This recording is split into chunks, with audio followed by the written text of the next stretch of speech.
Hello and welcome to the I'll Try That podcast. How you doing, Joe? You alright? I'm alright, mate. Are you alright? I'm alright, you know. You know what I'm really enjoying? We're both wearing hats today. Oh, it's a hat gang. I look like a director from an off-budget movie. I like it. It's good. They're good looks. I'm glad we're hat wearing. But so this week on the I'll Try That podcast, we are trying out Bath ales. I've been to Bath once. I went to the Roman baths, tried the water, tasted like rotten eggs, wasn't good. But I'm sure this tastes a lot better than that. So, but I'm going to hand you over to Joe. Hang on. Before you move away from that, you didn't drink the water in the Roman baths, did you? No, they got the cool tap in the Roman baths, haven't they? That you can try the water where it's pumped from. It costs you like £5, and they pour it into a glass, and it tastes like eggs because of the sulphur. Oh, I see. Okay, so the sulphur makes it but just to clarify, that's not the normal water in Bath. That's a special Bath spring. Yeah. That's why it's there. Right. Okay. Fine. Yeah. I wasn't just sticking my head into the Roman baths and drinking. I've done many weird things in my life. That wasn't one of them. Well, I'm glad you clarified that. Hot topic today, I'm going to be talking about a new beer that's just come out. Now, Rich, do you like beer? I'm a fan of beer, yes. Do you like desserts? I do, but I can't have them that often because I'm diabetic, so I really like them, but yeah. Would you then be open to a dessert in a can? I would be there for a dessert in a can. So the latest innovation or new product development that's coming out of Carlsberg from their, I can't even pronounce this word. It's one of their breweries in Sweden.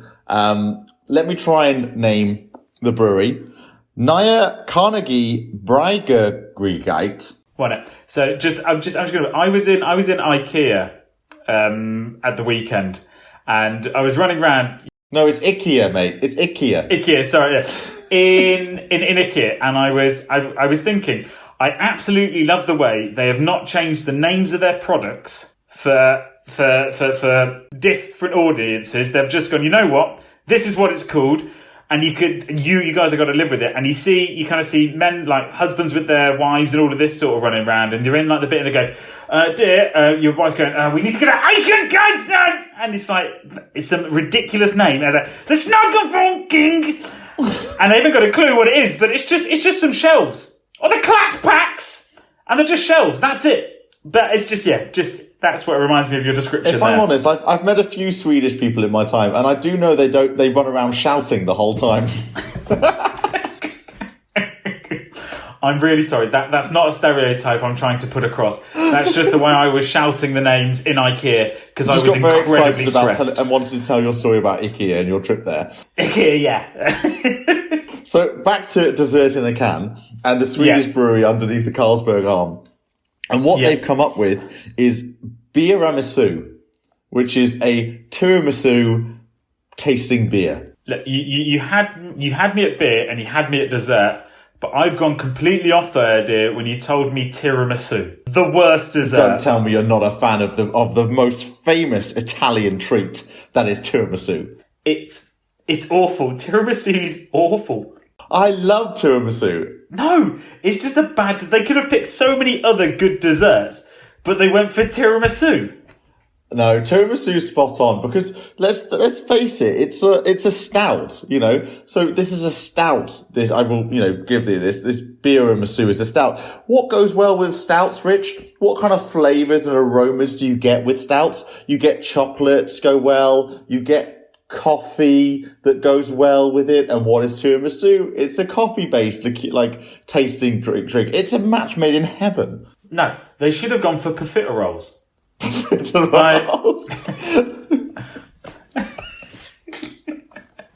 mean, don't get me wrong.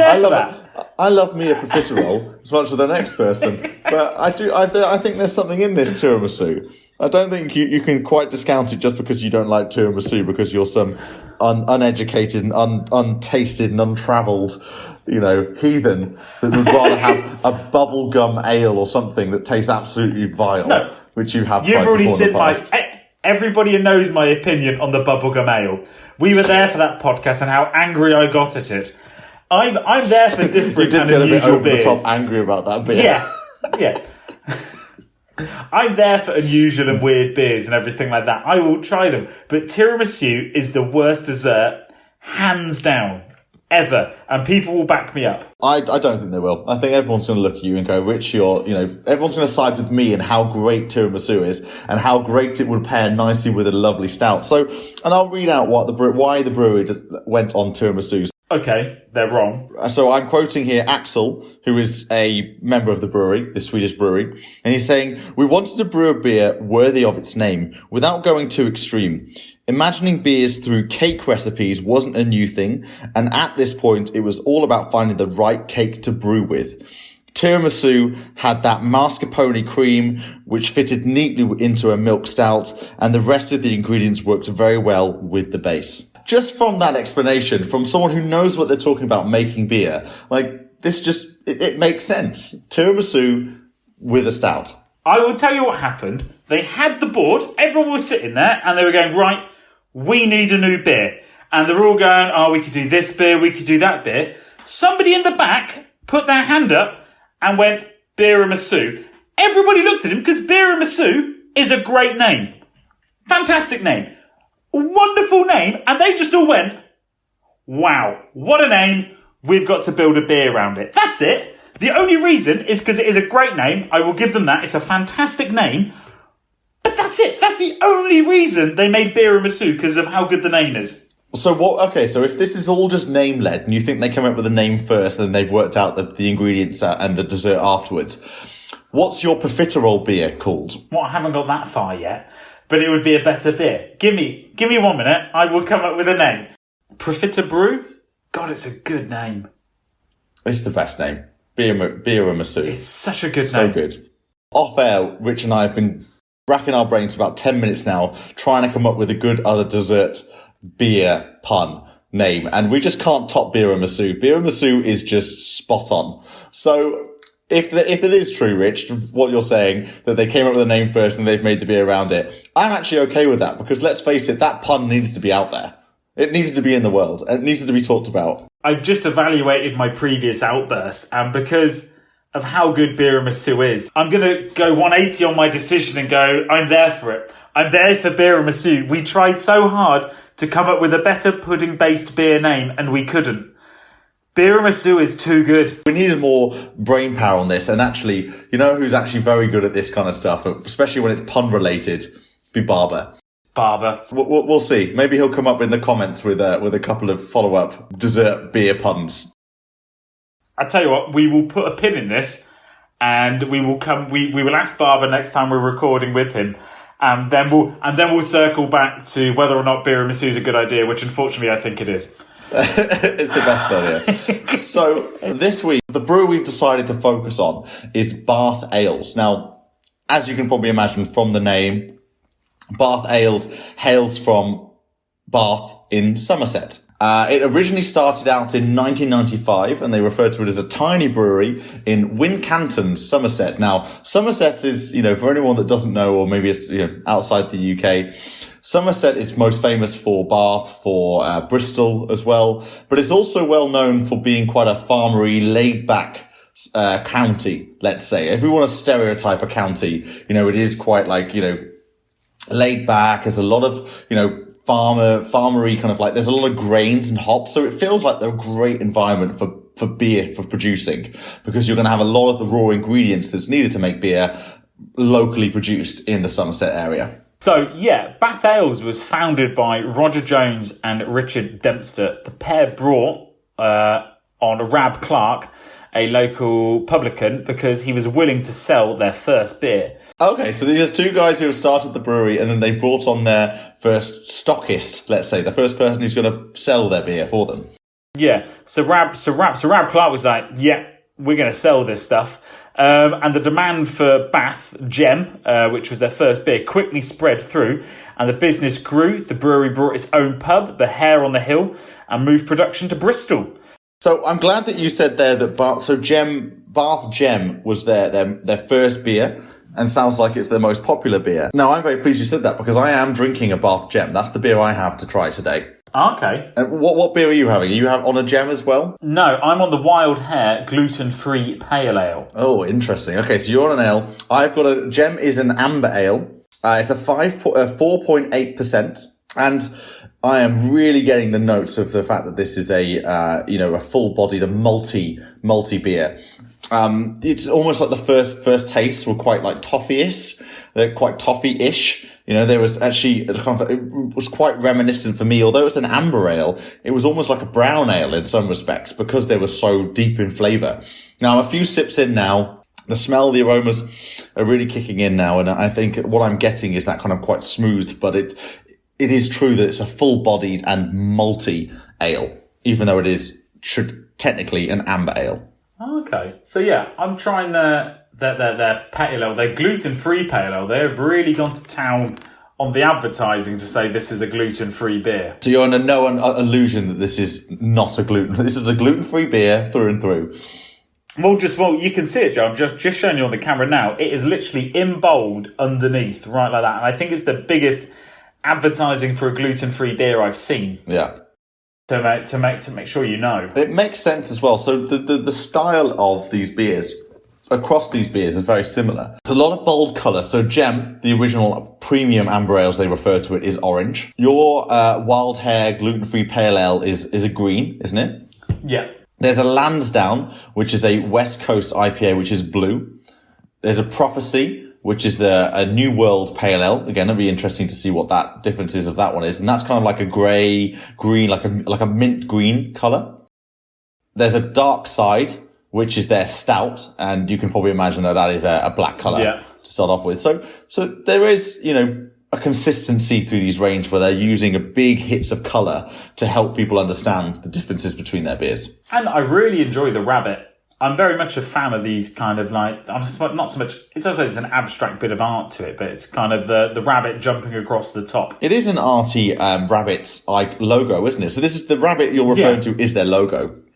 And it's this almost like a rabbit that's kind of been stretched out or is in full hop. One or the other. It's either being pulled like from both ends, or it's hopping in mid hop.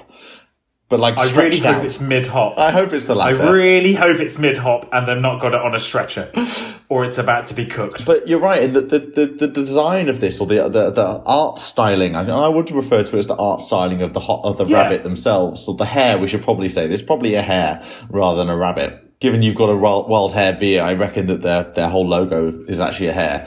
But yeah, it's not like it's like polished. It's not like it's all the sides and the edges around are drawn smoothly. Like there's actually like kind of, it's almost as if they've tried to create it looking like with a paintbrush of some sort, isn't it? Yeah. Rough cut. Yeah. Would be a good way to describe it. Rough around the edges. I like it. Yeah. Just like me. Yeah. The big news coming out of 2016 is that Bath Ales was actually acquired by Cornwall's St Austell's Brewery. Oh, really? Yeah. And we've obviously covered St Austell's in the past. We're a big brewer down in Cornwall, and obviously they've got a big infrastructure of pubs and reaching the rest of the UK. But they've been a big admirers, and they're still, St Austell's still a family independent brewer and pub company. And they've been how they refer to this press release, they've been huge admirers of Bath Ales for a long time. And they decided to invest in a new brewery and the current team. So the original founders are still part of the business. And they got themselves an upgrade into a new brewery. And that brewery came into commission in 2018, where they were able to double the available brewing capacity of Bath Ales from the time before. So this investment by St Austell's was all about getting more Bath Ales beers out there with the same team, but about giving them the capacity and the money that they needed to put more beer out there. I've just after you said that they've gone for a new brewery and everything like that, I'm just reading it's a steam-driven plant, which I find interesting. So I'm just reading here that I'm a bit, maybe you can help me break it down a bit, but the brewery uses an efficient steam-driven plant. The heat exchange take the warmth naturally created by the fermentation process and uses it to heat the water. Yeah, it's a circular... Which is quite cool, It's a circular process. A circular economy is this phrase that's always thrown around into kind of sustainable practices. But it's basically that they're using every element of the brewing process, by the looks of things, of how they're heating it and how they're doing it, is having an impact on another area of the business as well. So you don't need two things to do where one thing can do it. Yeah, no, I just think it's really cool that they have a cool process like that. And of course, all of their excess feed and grain, or all the used feed and grain, goes to feed livestock. So it is a very, very sustainable process.